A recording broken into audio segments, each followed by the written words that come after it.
ਸਾਡੇ ਵੇਖਣ ਤੇ ਸਾਡੇ ਸੁਣਨ ਵਾਲੇ ਭਰਾਵਾਂ ਨੂੰ अस्सलाम वालेकुम। ਸਾਡੇ ਚੈਨਲ ਦਾ ਨਾਮ ਹੈ ਵਸੀਮ 115M।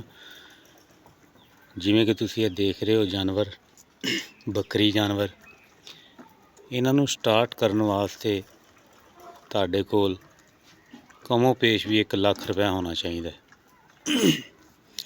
ਇਹ ਫੀਲਡ ਤੁਸੀਂ ਆਪਣਾ ਸਟਾਰਟ ਕਰ ਸਕਦੇ ਹੋ। ਜਿਸ ਤਰ੍ਹਾਂ ਤੁਹਾਡੇ ਕੋਲ ਪੈਸੇ ਆਉਂਦੇ ਜਾਣ, ਇੱਕ ਬੱਕਰੀ ਤਕਰੀਬਨ ਜਿਸ ਤਰ੍ਹਾਂ ਕਿ ਤੁਸੀਂ ਇਹ ਦੇਖ ਰਹੇ ਹੋ, ਮਾਸ਼ਾਅੱਲਾ ਐਡੀ 1 ਲੱਖ ਰੁਪਏ ਦੀ ਤਕਰੀਬਨ ਬਣ ਜਾਂਦੀ ਹੈ। 2 ਸੂਏ ਤਕਰੀਬਨ ਉਹਨੇ ਦਿੱਤੇ ਹੋਣਗੇ ਜਾਵਾਂ ਤੋਂ ਬਗੈਰ। ਤੇ ਮਾਸ਼ਾਅੱਲਾ ਇਹ ਫੀਲਡ ਬਹੁਤ ਅੱਛੀ ਹੈ।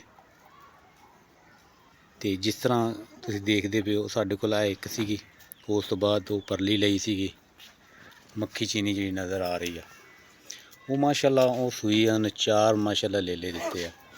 ਜਿਵੇਂ ਕਿ 2 ਆ ਨਜ਼ਰ ਆ ਰਿਹਾ, 1 ਲੇਲਾ ਔਰ 2 ਲੇਲੀਆਂ ਇੱਕ ਉੱਪਰਾਂ ਖੁਰਲੀ ਦੇ ਵਿੱਚ ਆ, ਤੇ ਇੱਕ ਸਾਡੇ ਕੋਲ ਇਹਦੇ ਨਾਲ ਦਾ ਲੇਲਾ ਸੀ ਬਿਲਕੁਲ ਸੇਮ ਟੂ ਸੇਮ। ਐਕਸਪਾਇਰ ਹੋ ਗਿਆ ਸੀਗਾ ਸਾਡੀ ਗਲਤੀ ਤੋਂ, ਸਾਡੀ ਗਫਲਤ ਤੋਂ, ਕਿਉਂਕਿ ਉਹਨੇ ਮਿੱਟੀ ਖਾ ਲਈ ਸੀ। ਇਹਨਾਂ ਜਾਨਵਰਾਂ ਦਾ ਬਹੁਤ ਸਾਰਾ ਖਿਆਲ ਕਰਨਾ ਪੈਂਦਾ ਵਾ, ਮਿੱਟੀ ਤੋਂ ਬਹੁਤ ਸਾਰਾ ਪਰਹੇਜ਼ ਕਰਨਾ ਪੈਂਦਾ ਵਾ, ਕਿਉਂਕਿ ਇਹਨਾਂ ਦਾ ਜਿਹੜਾ ਹੈ ਕਿ ਸੈਟਅਪ ਹਲੇ ਆਸਤਾ ਅਸੀਂ ਇਨਸ਼ਾਅੱਲਾ ਨਵਾਂ ਸਟਾਰਟ ਕੀ ਲਿਆ ਵੇ। ਤੇ ਅਲਹਮਦੁਲਿਲਾ ਅਸੀਂ ਇਨਸ਼ਾਅੱਲਾ ਇਹਨੂੰ ਥੋੜ੍ਹਾ ਜਿਹਾ ਐਸੇ ਜਿਹੜਾ ਹੈ ਸਾਡਾ ਇਹ ਸਿਸਟਮ ਹੈ ਸਾਰਾ, ਅਸੀਂ ਇਹਨੂੰ ਖੋਲਾਂਗੇ। ਖੋਲ ਕੇ ਜਿਹੜਾ ਛੋਟੇ ਜਾਨਵਰ ਸਾਡੇ ਹੈਗੇ ਨੇ ਕਿ ਸਾਡੇ ਜਿਹੜੇ ਬੱਕਰੀਆਂ ਨੂੰ ਝੋਲੇ ਪੈ ਇਹਨਾਂ ਦੀ ਜਾਨ ਛੁੱਟ ਜਾਏਗੀ, ਅਸੀਂ ਇਹਨਾਂ ਦਾ ਸੈਟਅਪ ਜਿਹੜਾ ਹੈ ਕਿ ਸਾਈਡ 'ਤੇ ਰੱਖਾਂਗੇ ਇਨਸ਼ਾਅੱਲਾ। ਤੇ ਅਲਹਮਦੁਲਿਲਾ ਇਹ ਜਿਹੜੀ ਫੀਲਡ ਹੈ ਸਾਡੇ ਦੋਸਤਾਂ ਭਰਾਵਾਂ ਵਾਸਤੇ ਅਸੀਂ ਇਹ ਅੱਗੇ ਅਪੀਲ ਕਰ ਰਹੇ ਹਾਂ ਕਿ ਮਾਸ਼ਾਅੱਲਾ ਫੀਲਡ ਬਹੁਤ ਅੱਛੀ ਹੈ, ਕਿ ਤੁਸੀਂ ਵੀ ਇਸ ਫੀਲਡ ਦੇ ਵਿੱਚ ਹਿੱਸਾ ਲਵੋ, ਰੱਖੋ। ਇਹ ਮਾਸ਼ਾਅੱਲਾ ਬਹੁਤ ਹੀ ਪ੍ਰਾਫਿਟ ਹੈ। ਜਿਵੇਂ ਕਿ ਤੁਸੀਂ ਇਹ ਦੇਖਦੇ ਪਏ ਸਾਹਮਣੇ ਬੱਕਰੀ ਖੜੀ ਆ, ਦੋਗਲੀ ਬੱਕਰੀ ਹੈ ਕਿ ਮਾਸ਼ਾਅੱਲਾ ਦੇਖੋ ਤੁਸੀਂ, ਇਹ ਅਸੀਂ ਲਈ ਸੀਗੀ 30,000 ਰੁਪਏ ਦੀ। 30,000 ਰੁਪਏ ਦੀ ਲਈ ਇੱਕ ਇਹਨੇ ਮਾਸ਼ਾਅੱਲਾ ਦਿੱਤੀ ਲੈ ਲਈ, ਉਹ ਅਸੀਂ ਸੇਲ ਕਰ ਲਈ। ਉਸ ਤੋਂ ਬਾਅਦ ਮਾਸ਼ਾਅੱਲਾ ਸੂਈਏ ਅੱਗੇ ਵੀ ਤੁਹਾਨੂੰ ਦੱਸ ਚੁੱਕਿਆ ਹਾਂ ਕਿ ਇਹਨੇ 4 ਮਾਸ਼ਾਅੱਲਾ ਬੱਚੇ ਦਿੱਤੇ ਆ।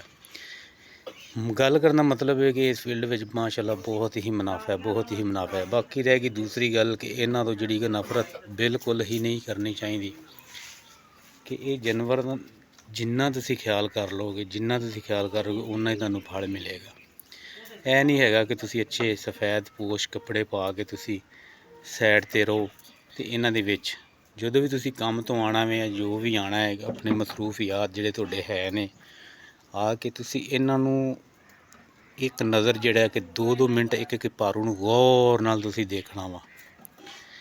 ਤੁਹਾਨੂੰ ਜਾਨਵਰ ਬੱਕਰੀ ਖੁਦ ਤੁਹਾਨੂੰ ਮਹਿਸੂਸ ਕਰਾ ਦੇਗੀ ਕਿ ਮੈਨੂੰ ਅੱਜ ਇਹ ਤਕਲੀਫ ਹੈ। ਇਹ ਮਾਸ਼ਾਅੱਲਾ ਜਾਨਵਰ ਤੁਹਾਨੂੰ ਨਜ਼ਰ ਆ ਰਹੇ ਨੇ ਬੱਚੇ, ਇਹਨਾਂ ਨੂੰ ਇਸ ਟਾਈਮ ਹਾਜ਼ਰ ਮੁੱਕ ਕਿਸੇ ਕਿਸਮ ਦੀ ਕੋਈ ਤਕਲੀਫ ਨਹੀਂ ਹੈਗੀ, ਠੀਕ ਠਾਕ ਨੇ ਮਾਸ਼ਾਅੱਲਾ ਜਾਨਵਰ। ਕਿਉਂਕਿ ਇਹਨਾਂ ਨੂੰ ਹੋਵੇ ਤੇ ਪਹਿਲੀ ਗੱਲ ਇਹ ਗਾਲੀ ਨਹੀਂ ਕਰਦੇ। ਹੁਣ ਮਾਸ਼ਾਅੱਲਾ ਚਰ ਕੇ ਆਈਆਂ ਨੇ ਮਾਸ਼ਾਅੱਲਾ, ਤੇ ਫਿਲਹਾਲ ਬਿਲਕੁਲ ਐਨ ਠੀਕ ਠਾਕ ਤੰਦਰੁਸਤ ਨੇ ਇਹ ਮਾਸ਼ਾਅੱਲਾ। ਅਗਲੀ ਗੱਲ ਰਹਿ ਗਈ ਜੀ, ਇਹਨਾਂ 'ਚੋਂ ਇੱਕ ਪੱਟ ਪਾਣੀ ਪੀ ਰਹੀ ਆ, ਇੱਕ ਉਹ ਸਾਹਮਣੇ ਬੈਠੀ ਹੋਈ ਆ,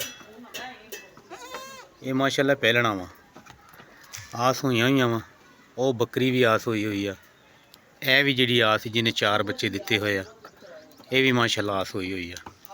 ਇਹ ਇਨਸ਼ਾਅੱਲਾ ਅੱਲਾ ਨੇ ਖੈਰ ਸੁੱਖ ਰੱਖੀ, ਸਹੀ ਟਾਈਮ ਲੈ ਕੇ ਆਂਦਾ, ਤੇ ਇਨਸ਼ਾਅੱਲਾ ਇਹ ਜਦੋਂ ਆਪਣੇ ਨਰਮਿਆਂ ਦੀ ਕਟਾਈ ਹੋਏਗੀ ਉਦੋਂ ਮਾਸ਼ਾਅੱਲਾ ਇਹ ਬੱਚੇ ਦੇਣਗੀਆਂ। ਤੇ ਇਨਸ਼ਾਅੱਲਾ ਸਾਡਾ ਮੈਸੇਜ ਤੁਹਾਡੇ ਭਰਾਵਾਂ ਤੱਕ ਇਹੀ ਹੈ ਕਿ ਮਾਸ਼ਾਅੱਲਾ ਇਹ ਤੁਸੀਂ ਸ਼ੋਭਾ ਸ਼ੁਰੂ ਕਰੋ, ਮਾਸ਼ਾਅੱਲਾ ਬਹੁਤ ਹੀ ਅੱਛਾ ਹੈ। ਤੇ ਇੱਕ ਗੱਲ ਹੋਰ ਆ ਦੋਸਤੋ, ਇਹਨਾਂ ਦਾ ਜਿਹੜਾ ਤਰੋ-ਤਾਰ ਜਿਹੜਾ ਖਿਆਲ ਆ ਨਾ, ਬਹੁਤ ਸਾਰਾ ਕਰਨਾ ਪੈਂਦਾ ਵਾ। ਜਾਨਵਰ ਨੂੰ ਤੁਸੀਂ ਦੇਖਣਾ, ਇਹਨੂੰ ਦੁੱਖ ਤਕਲੀਫ ਦੇਖਣੀ ਹੈ, ਫੌਰਨ ਹੀ ਜਿਹੜਾ ਹੈ ਕਿ ਡਾਕਟਰੀ ਇਲਾਜ ਜਿਹੜਾ ਇਹਦਾ ਲਾਜ਼ਮਨ ਕਰਨਾ ਚਾਹੀਦਾ। ਬਾਜ਼ ਦਾ ਤਾਂ ਇਸ ਤਰ੍ਹਾਂ ਹੁੰਦਾ ਕਿ ਜਾਨਵਰ ਹੱਦੋਂ ਹੀ ਲਿੱਥ ਜਾਂਦਾ ਤੇ ਅਸੀਂ ਡਾਕਟਰ ਕੋਲ ਲੈ ਕੇ ਪਹੁੰਚ ਜਾਂਦੇ ਹਾਂ, ਉਦੋਂ ਇਹਨਾਂ ਦੇ ਜਿਹੜਾ ਕਿ ਟਾਈਮ ਜਿਹੜਾ ਗੁਜ਼ਰ ਗਿਆ ਹੁੰਦਾ ਵਾ, ਉਦੋਂ ਡਾਕਟਰ ਵੀ ਬਸ ਟੁੱਟੀ ਫੁੱਟੀ ਜਿਹੀ ਦਵਾਈ ਦੇ ਦਿੰਦੇ ਆ, ਲਓ ਜੀ ਤੁਸੀਂ ਲੈ ਕੇ ਚਲੇ ਜਾਓ। ਇਹ ਤੁਸੀਂ ਉਦੋਂ ਹੀ ਖਿਆਲ ਕਰਨਾ ਹੈ ਵਕਤੀ ਤੌਰ ਕਿ ਜਿਹੜਾ ਹੈ ਕਿ ਹੁੰਦਾ ਥਰਮਾਮੀਟਰ ਤੁਹਾਡੇ ਕੋਲ ਘਰ ਹੋਣਾ ਚਾਹੀਦਾ ਵਾ। ਜਦੋਂ ਕਿ ਜਾਨਵਰ ਮਾੜਾ ਢਿੱਲਾ ਹੁੰਦਾ ਤੁਸੀਂ ਥਰਮਾਮੀਟਰ ਨਾਲ ਬਾਹਰ ਚੈੱਕ ਕਰਕੇ ਤੇ ਸਿਰਫ ਹੋ ਗਿਆ ਜਾਂ ਆਪਣਾ ਇਹਦਾ ਜੋ ਵੀ ਇੰਜੈਕਸ਼ਨ ਵਗੈਰਾ ਕੁਛ ਵੀ ਇਹਨਾਂ ਦੇ ਤੁਸੀਂ ਲੈ ਕੇ ਆਓ। ਇਹ ਚੀਜ਼ਾਂ ਹੁੰਦੀਆਂ ਨੇ। ਅਸੀਂ ਨਵਾਂ ਸਟਾਰਟ ਲਿਆ ਵਾ, ਦੁਆ ਕਰਿਆ ਜੀ ਅੱਲਾਹ ਪਾਕ ਤੁਹਾਨੂੰ ਵੀ ਇਹਨਾਂ ਬੱਕਰੀਆਂ ਨੂੰ ਰੱਖਣ ਦੀ ਤੌਫੀਕ ਦਾ ਦੇਵੇ। ਤੇ ਇਨਸ਼ਾਅੱਲਾ ਅਗਲੀ ਵੀਡੀਓ 'ਚ ਮਿਲਨੇ ਆ। ਉਹਨਾਂ ਤੱਕ ਤੁਸੀਂ ਸਾਡੀ ਵੀਡੀਓ ਨੂੰ ਲਾਈਕ ਤੇ ਸ਼ੇਅਰ ਕਰ ਲਓ, ਸਬਸਕ੍ਰਾਈਬ ਕਰੋ। ਖੁਦਾ ਹਾਫਿਜ਼।